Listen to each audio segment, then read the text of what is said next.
अनुप्रिया, ये भौजी के कपड़े मैंने धो दिए हैं। मैंने सोचा नई बहू से काम कहाँ करवाऊं। तुम सिर्फ सुखा दोगी, मैं घर का बाकी का काम देख लेती हूँ।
अरे बहू, मल्हार के भी इतने सारे कपड़े धुलने में थे। हाँ एसपी, और देखिए ना, यहाँ पे तो कपड़े सुखाने की जगह ही नहीं बची है। अनुप्रिया ने अभी अभी भौजी के कपड़े सुखाने डाले हैं। क्या कल्याणी, तुझे भी मल्हार जी के सारे कपड़े एक साथ धोने थे क्या?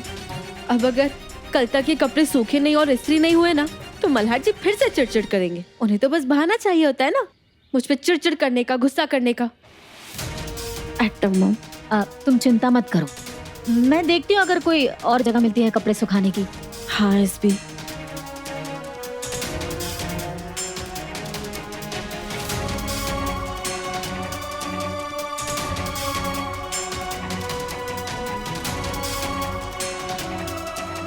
यही छोटी छोटी नाराजगियां तो आगे चलकर फसाद बन जाती है।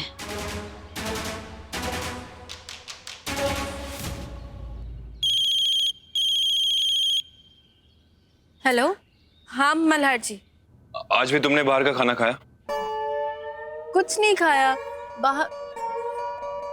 मल्हार जी, आप तो ऐसे बोल रहे हैं जैसे कि मैं घर पे बना हुआ खाना खाती ही नहीं हूँ। और हाँ, आपको मेरी चिंता करने की ना कोई जरूरत नहीं है। मुझे अपना ख्याल खुद रखना आता है। हाँ तो रखो ना तबीयत का ख्याल, मुझे उससे क्या मतलब है? तुम्हारी तबीयत है, जो चाहे करो। अच्छा, नहीं करते चिंता तो फिर फोन करके पूछ क्यों रहे हैं आप? मैंने मोक्ष के लिए फोन किया था। कैसा है मोक्ष, क्या कर रहा है? हाँ, यही पूछेंगे ना आप तो। आपको मेरी तबीयत की चिंता क्यों रहेगी? एनीवेज, मोक्ष बिल्कुल ठीक है, अथर्व के साथ खेल रहा है। ठीक है, मैं रखता हूँ। Atom bomb.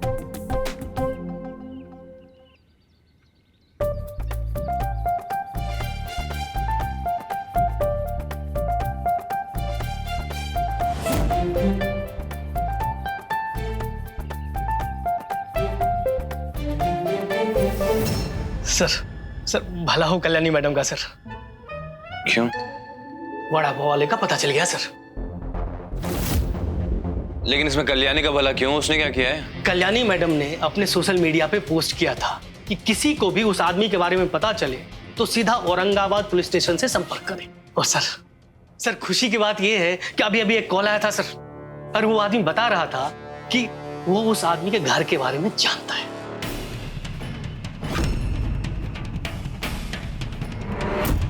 ये तो अच्छी खबर है पवार। जी सर। अब ये केस मुझे सॉल्व होता दिख रहा है।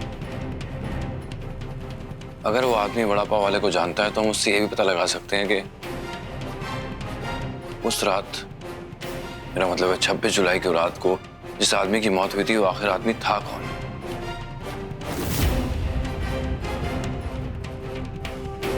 क्या बात है उसकी फोन पे? उसको वड़ा पाव वाले का एड्रेस पता है क्या? चिंता मत करिए सर, आपका सोलापुर आना जाया नहीं जाएगा। वो आदमी उस वड़ा पाव वाले का पता जानता है और वो सोलापुर का ही रहने वाला है। ये तो अच्छी बात है, अभी जाके मिल सकते हैं उससे। बिल्कुल सर।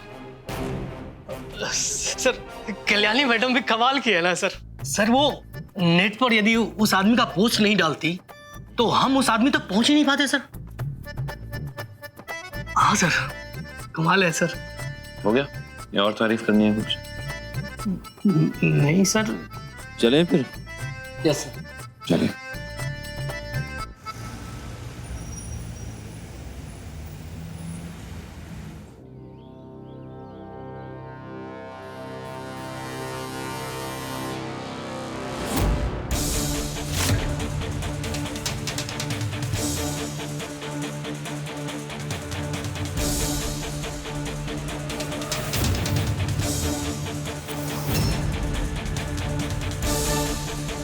एसपी देखा, अच्छा आइडिया है ना।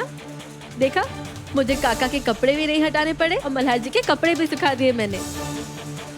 एसपी, मुझे तो लगता है ये आइडिया ना सारी हाउसवाइफ्स को पता ही होना चाहिए।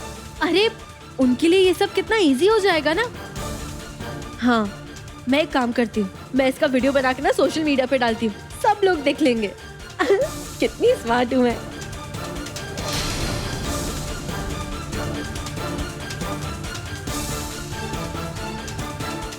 कुछ ज्यादा ही होशियार है ये लड़की।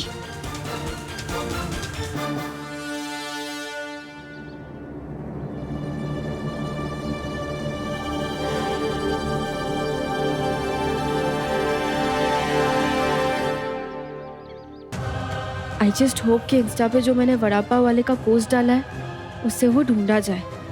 एक बार वो वड़ा पाव वाला मिल जाए ना तो उससे पता चल सकता है कि आखिर वो आदमी जो मरा वो कौन था।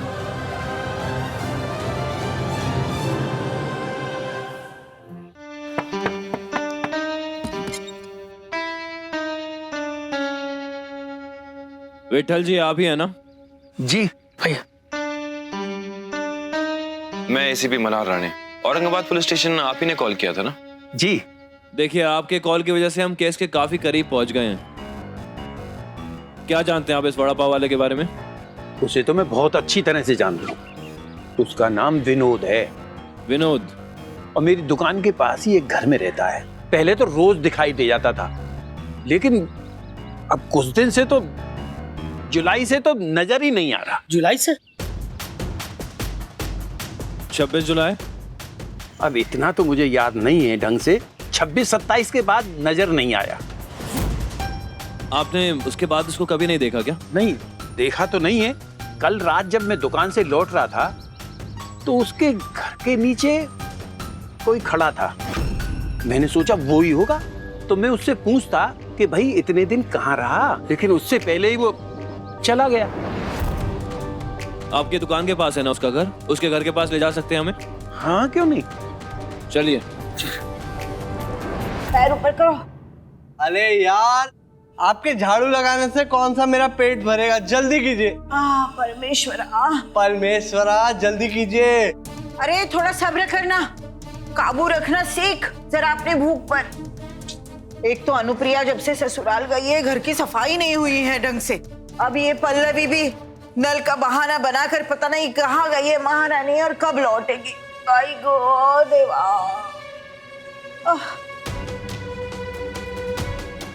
रे बाबा, लाइए, मुझे दीजिए। छोड़िए। अरे ये क्या कर रहे हो?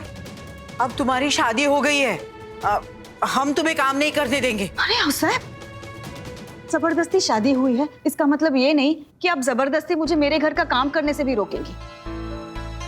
छोड़ दीजिए। हुसैन, इतना पसीना आया है। चलिए बैठिए आप, चलिए उठो अतर। बैठेंगी वो? उठो, आइए।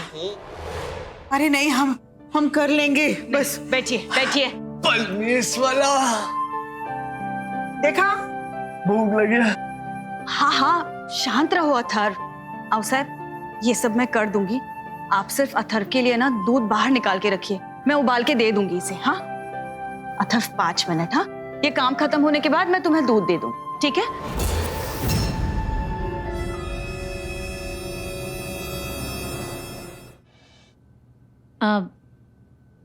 अनुप्रिया, तुम यहाँ हो? बापजी पूछ रहे थे कि बहू ने मीठा बनाने की रस्म पूरी की है या नहीं। अगर पहले तुम वो कर देती तो अच्छा होता। तुम तो जानती हो ना बापजी का गुस्सा कैसा है। अनुप्रिया। परमेश्वरा, तुम भी कल्याणी को यही कहती हो ना हमेशा कि ससुराल की तरफ तुम्हारा पहला फर्ज है। हम भी तो तुम्हें वही समझा रहे हैं। ससुराल की जिम्मेदारी पहली जिम्मेदारी है अब तुम्हारे लिए। जाओ बेटा, हमने इतने साल इस वाड़े को संभाला है, आगे भी संभालेंगे, रसोई भी संभालेंगे। तुम चिंता बिल्कुल मत करना। यहाँ हम काम करेंगे तो शांति भी रहेगी, लेकिन वहाँ अगर बाप जी का दिमाग गर्म हो गया ना तो बहुत बड़ा तमाशा हो जाएगा। नहीं नहीं, तुम जाओ वहाँ। अरे पर मुझे भूख लग रही है। आओ साहब, आप अथर्व के लिए दूध बाहर निकाल के रखिए, काम खत्म होते ही मैं गर्म करके दे दूंगी। जाओ। अरे कोई जल्दी करो। अरे सुबह कहा था नाश्ता ढंग से करो, तुम्हें क्या? और अभी भूख लगी है बाप तुम्हें। जी की तरह मुझे मारने लगी। भूख लग रही है, जल्दी दो। अभी एक बार भी कहा ना भूख लगी है तो देखो मैं क्या करती हूँ। चलो हटो।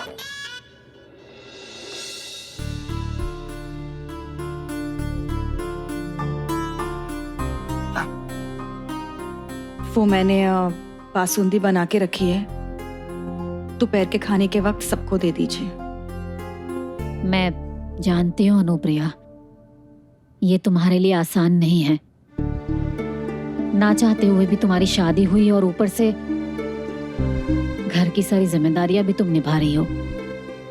अच्छा, तुम जाओ, अथर्व को दूध दे दो, उसे बहुत भूख लगी होगी। और साहब के लिए खाना भी बना कर आना, मैं तब तक यहाँ सब संभाल लूंगी।